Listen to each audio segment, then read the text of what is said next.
할렐루야.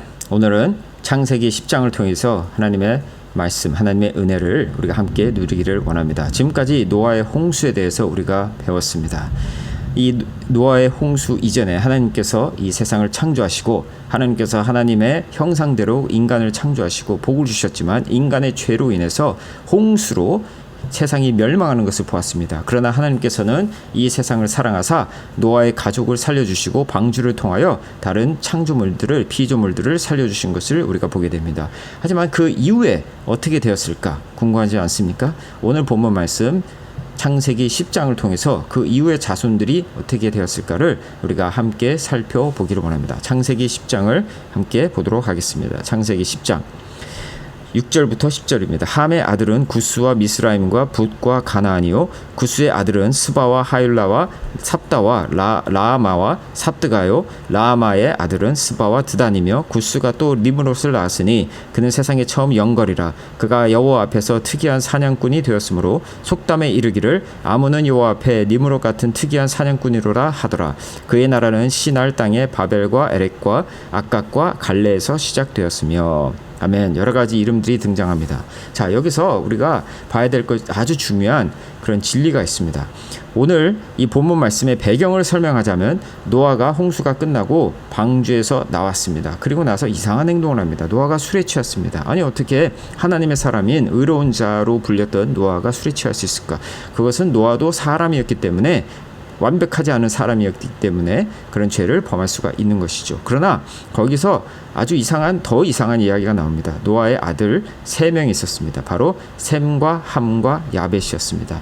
근데 그 셈과 야벳은 노아가 술에 취해서 반쯤 나체로 되어 있을 때 그 노아 자기 아버지를 덮어주었지만 함은 그것을 보고 덮어주지 아니하고 오히려 고자질을 한 것을 보게 됩니다. 그런데 노아가 그 셈과 야벳을 축복하고 함을 저주하는 그런 모습이 나옵니다. 그것이 바로 오늘 창세기 10장 이전에 나오는 정황이고 창세기 10장에서 그 자녀들 바로 노아의 자녀들에게 어떤 일들이 일어나는 것을 더 자세하게 보여주는 것이 오늘 본문 말씀인 것입니다. 자, 그러면 이 창세기 6장 6절에서 창세기 10장 6절에서 10절에 등장하는 것이 바로 함의 자손들에 대한 내용입니다. 자, 그러면 함의 자손들이 어떻게 살았을까를 자세히 보시면은 다시 한번 보시면은 함의 아들은 구스와 미스라임과 붓과 가나안이죠. 자, 구스의 아들은 스바와 하율라와 삽다와 라마와 삽드가 라마의 아들은 스바와 드단이며 자, 이게 8절을 주목하시기 바랍니다.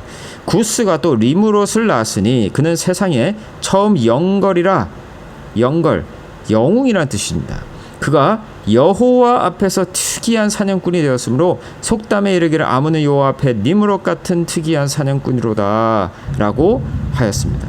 그리고 그의 나라는 시날 땅의 바벨과 에렉과 악각과 갈레에서 시작되었으며 라고 이해하고 있습니다. 자, 여기서 우리가 주목할 내용은 뭐냐면 이 함의 자손 중에 여호와 앞에서 세상에 영웅이 등장을 합니다.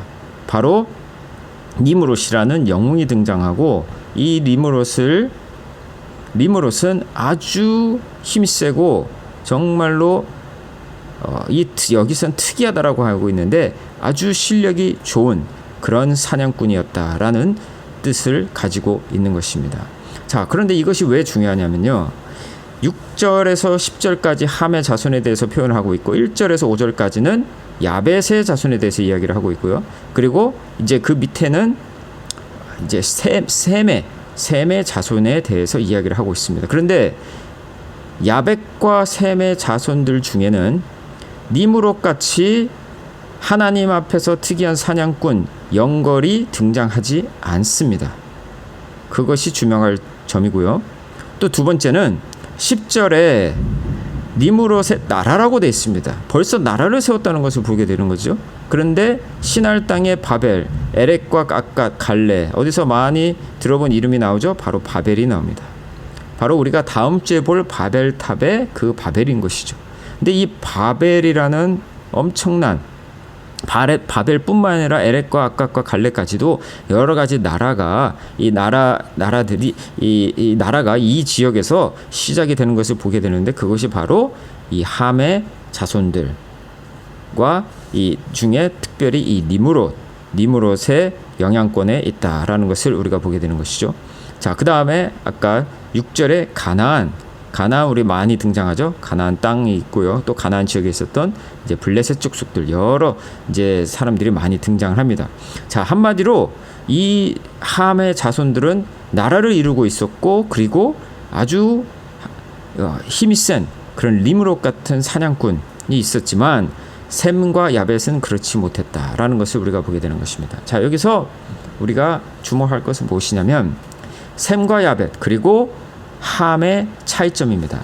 근데 이 차이점이 어딘가 또 다른 곳에서 등장하지 않습니까? 그렇습니다. 바로 창세기 4장과 5장에 등장합니다. 창세기 4장에는 가인의 후손이 등장하고, 그리고 창세기 5장에는 셋의 후손들이 등장합니다. 어떤 차이점이 있습니까?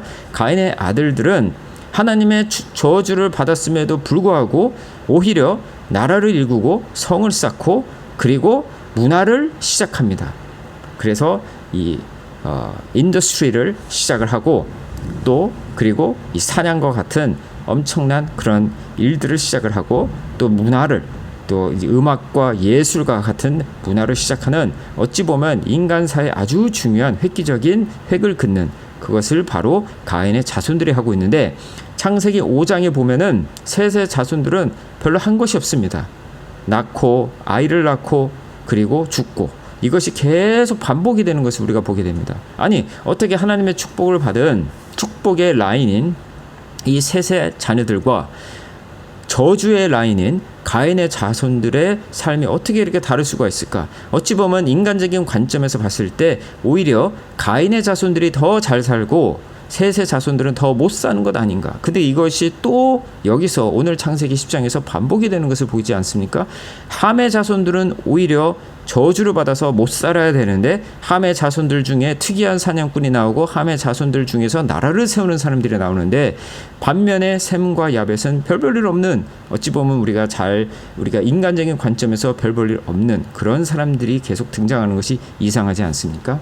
여기에 가장 중요한 진리가 있는 것입니다. 하나님의 축복과 하나님의 저주는 우리가 생각하는 축복과 저주와 완전히 다를 수가 있다는 것입니다. 우리가 생각하는 축복은 이 땅에서 잘 되는 것, 이 땅에서 유명해지는 것, 이 땅에서 강해지는 것, 나라를 세우는 것, 큰 나라를 이루는 것, 이것이 바로 우리에게 축복이고, 저주는 조그마한 나라에서 정말로 별 볼 일 없이 아무런 업적도 없이 그저 살다가 죽는 그런 삶이 오히려 저주가 아닌가라고 인간은 그렇게 가르치고 있지만, 하나님의 관점에서는 그렇지가 않다는 것입니다. 하나님의 사람들은 어찌 보면 인간들의 관점에서 봤을 땐 별 볼 일 없고 어찌 보면 저주받은 것 같은 그런 삶이지만, 하나님의 관점에서 그들이 축복받은 사람들이고, 오히려 이 땅에서 부귀영화를 누리면서 정말로 이름을 날리는 그런 사람들이 오히려 하나님 앞에서는 저주받은 사람들일 수가 있는 것입니다. 왜 그럴까요?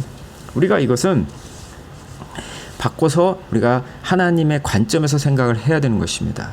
하나님의 관점에서 봤을 때 이 땅에서의 모든 축복을 누리는 것 자체가 나쁜 것은 아니지만, 우리 인간의 마음이 연약하기에 죄로 가득한 우리가 이 땅에서 잘 되고 이 땅에서 힘이 세졌을 때 어떤 마음을 가지겠습니까?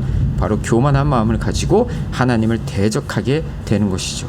하나님께 감사하기보다는 자기라는 우상을 섬기게 되는 것입니다. 내가 잘났고 내가 힘이 세고 그러기 때문에 이렇게 잘 사는 것이 아닌가. 하나님 없어도 살 수 있는, 하나님 없어도 행복할 수 있는 그런 나라를 꿈꾸고 그런 가정을 꿈꾸고 그런 나의 삶을 구축하는 것, 그것이 바로 하나님 앞에서 가장 불쌍하고 가장 저주받은 인생이라는 것을 우리가 반드시 알아야 되는 것입니다. 하지만 반면에 우리의 삶이 초췌하고 우리의 삶이 힘들고 그랬을 때에 다른 사람들이 봤을 때는 우리가 저주받은 것 같지만, 우리가 그럴 때 다른 사람들을 보지 아니하고 우리의 힘이 없기 때문에 우리를 보지 아니하고 오직 하늘을 바라보며 하나님 한 분만을 의지하며 하나님께 부르짖고 사는 것, 그것이 하나님 한 분만을 믿는 오히려 큰 축복, 가장 큰 축복이라는 것을 우리가 기억을 해야 될 것입니다. 자, 오늘 본문 말씀에 또 재미있는 부분이 있습니다. 무엇이냐면요, 10장 5절에 보시면은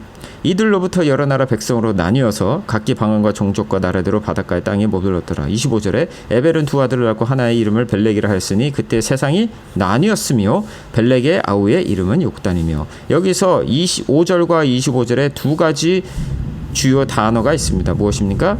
나뉘어서, 나뉘었음이라. 나뉘었다고 하고 계시죠. 자, 나뉘었다. 우리나라가 분단 국가로서 나뉘었는데 나뉜 것이 좋은 것은 아니죠.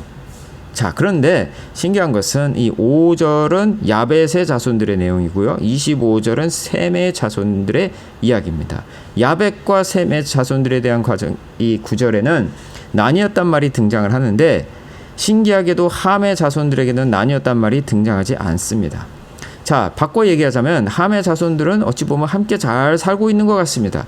다음 주에 보게 될 바벨탑, 이 함의 자손에서 바벨탑이 등장을 하는데 바벨탑이 뭡니까? 서로 협동하여 하나님께 도전하는 것이죠. 서로 협동해서 큰 탑을 쌓아서 전부 다 우리 같이 살고 서로 도와서 하나님을 대적하는 것이죠. 우리도 하나님처럼 될 수 있다는 것이죠. 하나님 없는 화합, 하나님 없는 동거, 하나님 없는 협조는 어찌 보면 가장 무섭고 가장 처절한 하나님의 저주가 될 수 있다는 것이죠. 나뉘는 것은 좋은 것이 아닙니다. 하지만 차라리 나뉘어서 뿔뿔이 흩어져서 서로를 의지하는 것이 아니라 하나님을 의지하는 것이 더 큰 축복이다라는 것을 우리가 12장 바로 아브라함이 가족을 떠나는 것에서 보게 되는 것입니다. 자, 이것을 우리가 좀 자세히 볼 필요가 있어요. 왜냐하면요, 우리는 더 같이 살고 싶고 상호 협종하고 이런 것을 좋아합니다. 그것이 나쁜 것이 아닙니다. 하나님은 화합과 하나됨의 하나님이십니다. 그런데 그 하나됨이 하나님이 없는 하나됨이 그것이 저주이기 때문에 하나님이 일부러 잠깐 나뉘게 하신 것이지 궁극적으로는 우리를 그리스도 안에서 함께 하나가 되게 하십니다. 에베소서 말씀과 갈라디아서 3장 28절 말씀처럼 그리스도 안에서 우리가 하나가 되는 것입니다. 그런데 그 전에 우리는 우리 인간적인 그런 마음을 우리가 서로 하나님 없이 해보려고 하는 그런 인간적인 마음을 내려놓고 주님만 바라보면서 주님 안에서 하나가 된 형제 자매들이 서로 같이 교회로서 주님의 몸된 공동체로서 모이는 것, 그것이 이루어져야 되는 것입니다. 바로 그리스도 안에서 이루어져야 되는 것이죠. 인간적인 모든 것을 내려놓는 그런 과정이 필요한 것입니다. 바로 인간의 모습을 우리 오늘 본문 말씀에서 보게 되는 것입니다. 우리가 가지고 싶어하는 그런 모든 능력과 힘과 하나됨, 그것이 주님 안에서 오히려 더 무너지고 주님 안에서 주의 능력으로 주님 안에서 하나가 되는 것, 이러한 삶을 우리가 사는 것이 바로 그리스도인의 삶이 되는 것입니다. 그래서 오늘 본문 말씀을 통해서 이 진리를 우리가 다시 한번 깨닫고 그리스도만 바라보고 주님 한 분만 바라보고 그 안에서 그분의 능력을 의지하면서 그분 안에서 하나가 되어지는 저와 여러분 되시기를 주님의 이름으로 축원합니다. 함께 기도하겠습니다. 하나님 아버지 감사합니다. 오늘 말씀을 통하여 정말 중요한 진리를 배웠습니다. 이 진리를 가지고 우리가 주님 한 분만 바라보며 주님의 능력을 의지하며 주님 안에서 하나가 되는 우리 모두가 될 수 있게 인도해 주시옵소서. 감사드리며 예수 그리스도의 이름으로 기도드렸습니다. 아멘.